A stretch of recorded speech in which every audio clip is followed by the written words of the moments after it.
Ndugu zangu taifa la Mungu, karibuni tutafakari masomo ya Dominika ya 4 mwaka A. Somo la kwanza ni kutoka kitabu cha nabii Sefania sura ya 2 aya ya 3 na sura ya 3 aya ya 12 hadi 13.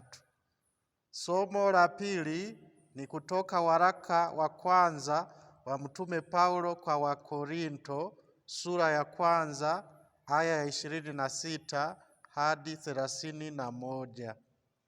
Injili ni ya Mathayo sura ya 5 aya ya kwanza hadi 12. Ndugu zangu, leo Injili imetusimulia heri 8.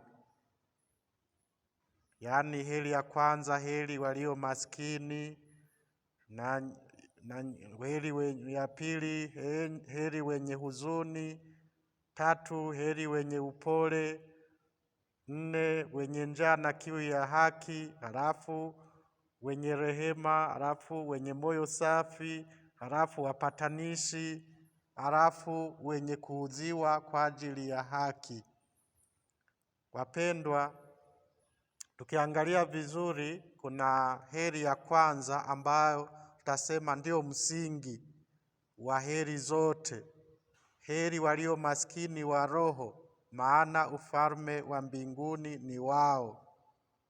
Huo ndio msingi wa heri zingine zinazofuata.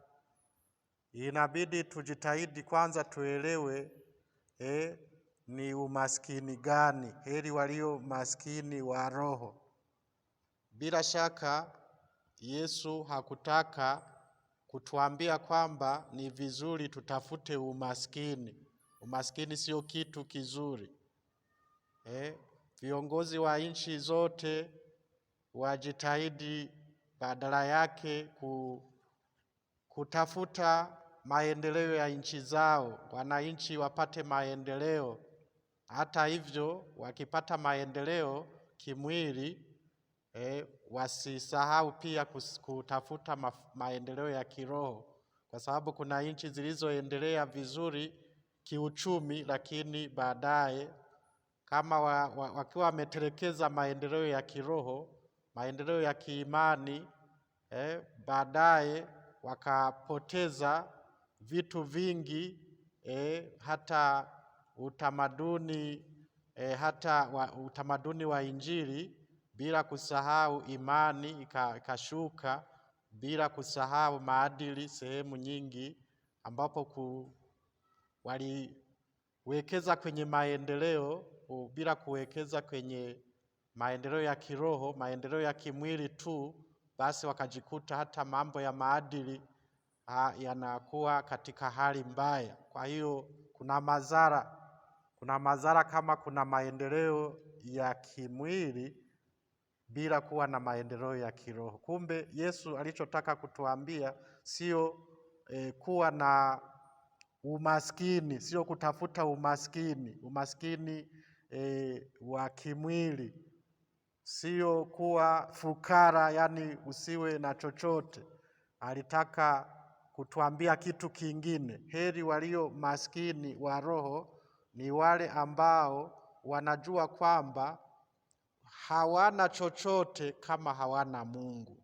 Watakuwa ni maskini kweli kweli. Maskini kwa sababu Mungu ndiye asili ya kila utajiri. Na kama huna Mungu, huna chochote. Hata kile ulicho nacho kikipotea, utajinyonga kwa sababu utafikiri kwamba kila kitu kimepotea, wakati Mungu ambaye ni asili wa kila kitu bado yupo. Mungu yupo. Kumbe kama wewe kweli unajua kwamba Mungu yupo, na utaona kwamba umtafute na usiishie kutafuta utajiri wa dunia. Kumbe heri walio maskini wa roho ni wale ambao wanajua kwamba mimi si chochote, si lolote kama sina Mungu.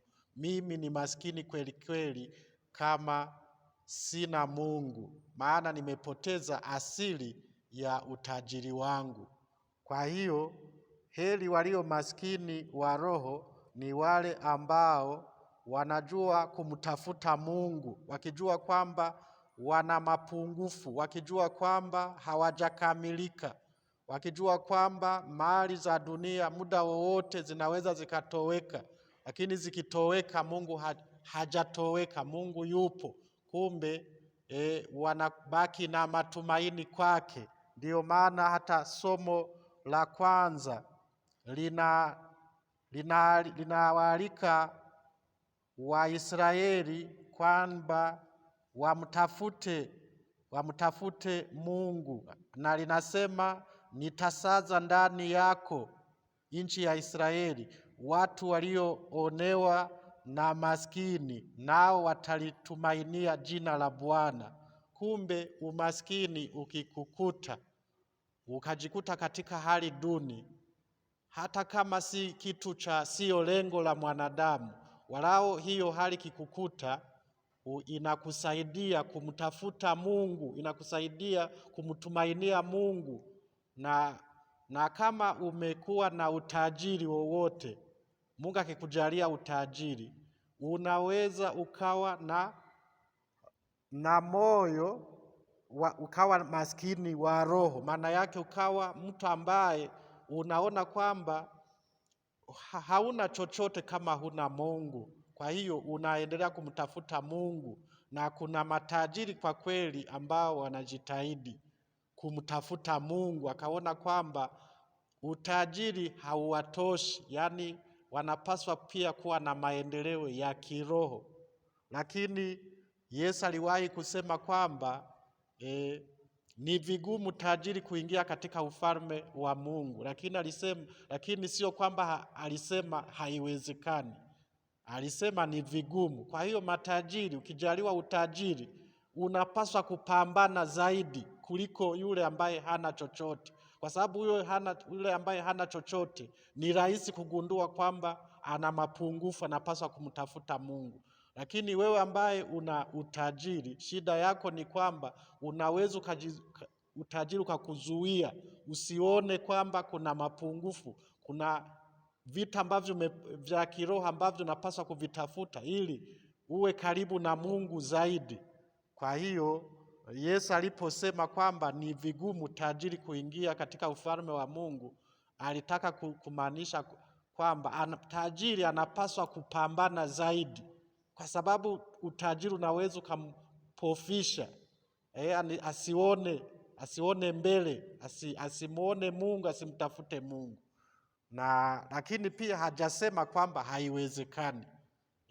Ndio inaweza ikatuletea matumaini, na hajasema kwamba maskini wote wataenda mbinguni, kwa sababu hata maskini anaweza akaishia kujilaumu au kumlaumu Mungu au kumkufuru Mungu, na hata kuwalaumu wanadamu, majirani.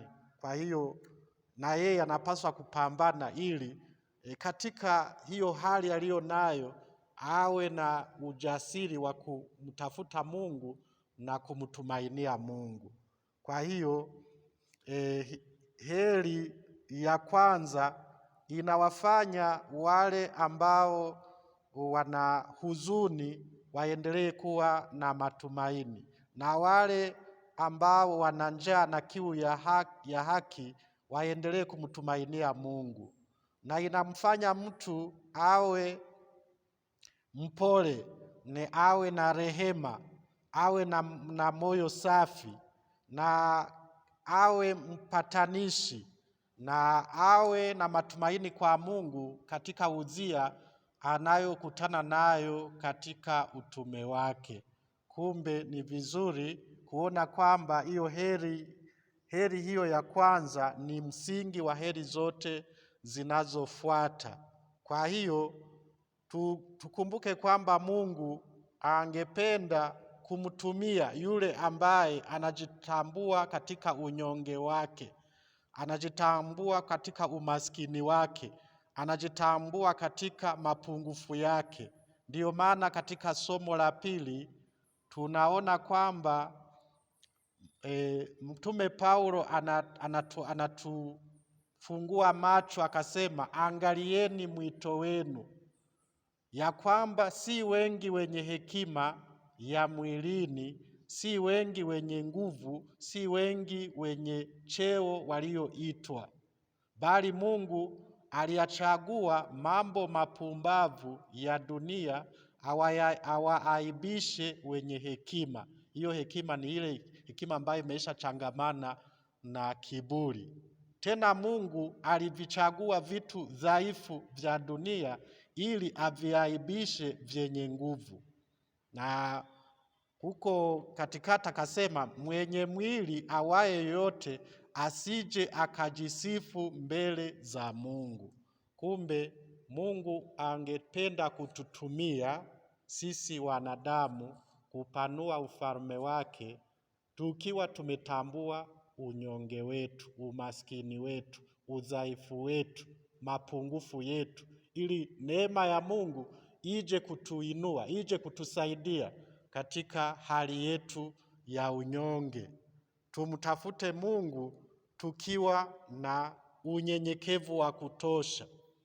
Tumtumikie Mungu katika unyenyekevu, ili katika unyonge wetu, katika unyenyekevu wetu, Mungu aje kutuinua. Mungu atusaidie na tusije tukajisifia wakati tunajua kwamba asingekuwa Mungu hatungefanya chochote na hatungefanikisha chochote. Kwa hiyo tuwe na maono hayo, ili katika Ukristo wetu, katika utumishi wetu, na hivyo tutaweza kumtumikia Mungu, na mwisho wa siku hatima yake ni kwamba tutaenda kumuona Mungu mwenyewe katika ufalme wa mbinguni. Atukuzwe Baba na Mwana na Roho Mtakatifu, kama mwanzo na sasa na siku zote na milele. Amina. Asanteni kwa kunisikiliza. Mungu awabariki.